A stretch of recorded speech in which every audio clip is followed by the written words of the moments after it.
रानी, ये बताइए कि नगर पंचायत चुनाव में आपकी पत्नी चुनाव लड़ रही हैं, मैदान में है सपा से, तो किन मुद्दों को लेकर आप जनता के बीच में जा रहे हैं, क्या जनता कह रही है? मैं सबसे पहले आपको धन्यवाद देता हूं, धानीपुर इस सम्मानित जनता नगर पंचायत धानीपुर की मैं सबका तहे दिल से शुक्रिया अदा करता हूं। और इस धानीपुर में जितने भी समस्याएं जो मुद्दे हैं, वो सबसे बड़ा मुद्दा है कि यहाँ जो इतना खड़ंजा नाली, तो सबसे बड़ा मुद्दा जो जल भराव का, अभी कल जो बारिश हुई है, तो जो 22 साल का कार्यकाल जिनका रहा है, उनका करिश्मा ईश्वर का, कुदरत का उन्होंने पब्लिक के सामने रख दिया है, दिखा दिया है आईना, कि जो उन्होंने भ्रष्टाचार और जो लूट घसोट धानीपुर में किया है, उसका एक एक जनता को उनकी नज़रों के सामने ला के रख दिया है। अभी कल पूरी पूर्व गली में पूरा जैसे लग रहा था सैलाब बह रहा है, जैसे वहाँ पानी ना कोई निकास है, न नाली का कोई उसके सफाई की व्यवस्था है। उन्होंने केवल पैसा लूटा है और प्रॉपर्टियाँ खरीदी हैं, और उन्होंने बस यही एक काम किया है। अच्छा, अभी मौजूदा विधायक से कुछ लोग यही सवाल पूछ रहे थे कि यहाँ पर जल भराव है, तो उन्होंने कहा हम इसका इंतजार कर रहे थे कि नगर पंचायत का चुनाव हो, उसके बाद फिर विकास होगा। क्या सवाल किया मिस्टर ने?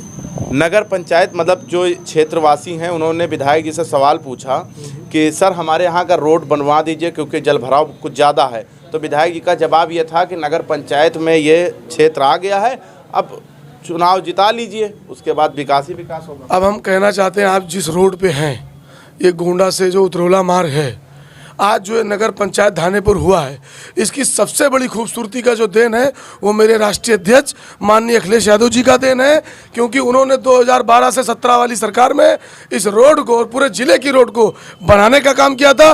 और कहीं ना कहीं जो धानीपुर हमारा थोड़ा सा जो खूबसूरत दिख रहा है, इस रोड का बहुत बड़ा योगदान है। सर, इस चुनाव को किस तरीके से देख रहे हैं? समाजवादी विचारधारा क्या जनता के बीच में पहुंच पाया है या नहीं? क्योंकि भारतीय जनता पार्टी जो है वो पूरे ताकत के साथ मैदान में उतर गई है। बिल्कुल, बहुत बहुत धन्यवाद, आपने सही कहा। आप ये बताइए, बहुत दल हैं, चाहे बहुजन समाज पार्टी हो, चाहे कांग्रेस पार्टी हो, और रही बात है भारतीय जनता पार्टी, क्योंकि डॉक्टर राम मनोहर लोहिया जी के आइडियोलॉजी पर ये पार्टी बनी हुई है।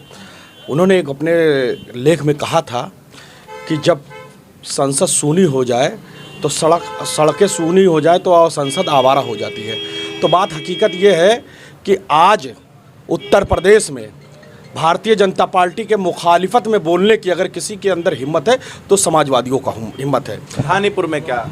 धानीपुर में सहान अख्तर रायनी जी बहुत दमखम के साथ चुनाव लड़ रहे हैं, पूरा संगठन उनके साथ में है।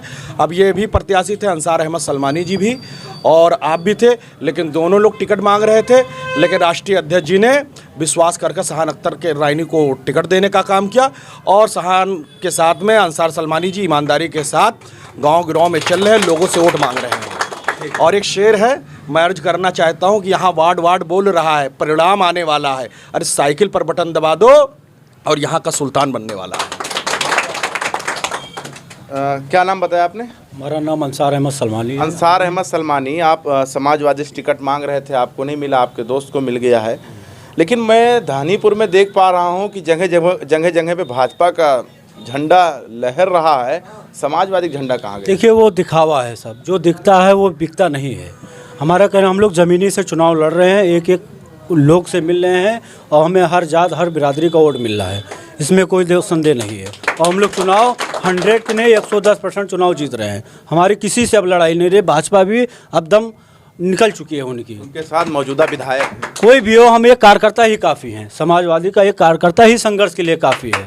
हम कार्यकर्ता लोग पूरे दमखम से चुनाव एक लोग के जाके हम अपने राष्ट्रीय अध्यक्ष जी का पूरा जो काम किए, जो आप रोड देखने में भी हमारे राष्ट्रीय अध्यक्ष जी का देन है। नहीं, उनके गाड़ी में गाना बजता है, जो राम को लाए हैं हम उनको लाएंगे, ऐसा गाना बजता है, तो मूड तो लोगों का। चलिए, वो ठीक है, वो अपने धर्म के अपने हिसाब से प्रचार कर रहे हैं, हम लोग अपने हिसाब से प्रचार कर रहे हैं। हम लोग समाजवादी हैं, हम लोग संघर्ष करने वाले लोग हैं। हमारे देखिए, हम भी टिकट मांग रहे थे, हम विरोध में भी जा सकते थे, लेकिन हमारे समाजवादी एक छोटा कार्यकर्ता को मिला, और हम भी छोटा कार्यकर्ता हैं, इसलिए भाई मिलकर हम लोग समाजवादी के साथ में खड़े हुए हैं। उम्मीद लग रहा है आपको? 100% उम्मीद लग रहा है। लड़ाई में आप दोनों किसको देख रहे हैं? अपने लड़ाई में किसे देख रहे हैं? हमारी लड़ाई किसी से नहीं है, हम अपनी लड़ाई और जो विकास का मुद्दा है उसको लेके जनता के बीच में गए हैं और अपनी जनता से जिस तरह हमें जन समर्थन मिल रहा है उसका मैं अपनी जनता को बहुत बहुत धन्यवाद देंगे। एक आपसे सवाल छोटा सा है कि अखिलेश यादव के खिलाफ जो है असदुद्दीन ओवैसी लगातार बोल रहे हैं अतीक मामले में, तो इस पर आप क्या सोच रहे हैं? देखिए, एक बात बता दें, विपक्ष का काम है बोलना, और रही बात है अगर जात धर्म के तराजू में हम अपराध को नहीं तोलेंगे। आप ठीक कह रहे हैं, परवेज सलमानी अगर अपराधी किए हैं, अगर हमारे ऊपर दोष सिद्ध हो जाएगा तो हम भी कोई दूध के धुले नहीं हैं। वो न्यायपालिका का काम है, और जो भी हुआ है अगर किसी अपराधी के साथ अगर ऐसा होता है तो वो फैसला जो भी कोर्ट अगर करता है तो स्वागत योग्य है। हाँ, लेकिन मैं सारा जो कुछ आरोप मैं लगाऊंगी, भारतीय जनता पार्टी जो है न्यायपालिका से उठकर उनको कदम नहीं उठाना चाहिए। मेरा कहना है कि उसको सज़ा हो गया। जिस तरीके से लाइव टेलीकास्ट पर गोली मारी गई है, और ये चीज़ समझ लीजिए कहीं ना कहीं सुप्रीम कोर्ट और हाई कोर्ट को बिल्कुल दरवाजे को बंद करके ये ऐसा काम करने का काम किया है। तो इसलिए मैंने कह रहा हूँ, अपराधी अगर है तो उसको सज़ा देना ये कोर्ट का काम है। अच्छा, मौजूदा सांसद कैसरगंज के, उनके ऊपर यौन शोषण का आरोप लगा, आप इसको किस तरीके से? अब देखिए, ये बात जो कह रहे हैं आप ठीक है। अब ये है कि वो सुप्रीम कोर्ट का मामला है, FIR हुआ है, वो जांच कमेटी के बाद ही पता चलेगा। और रही बात है सच्चाई सब आईना हो जाएगा, उस पर मुझे ज़्यादा कुछ कहने की ज़रूरत नहीं है। आपको लगता है कि दोषी हैं वो? अब दोषी करना यह न्यायालय का काम है और उसके बाद जांच का विषय है। जल्दबाजी में हम किसी के बारे में अभी कहना ठीक नहीं है, लेकिन हाँ ये है कि हम समाजवादी लोग ईमानदार, और उसके बाद किसी के साथ जुल्म जास्ती होगा तो उसके साथ अपनी आवाज़ को हम जरूर बुलंद करेंगे।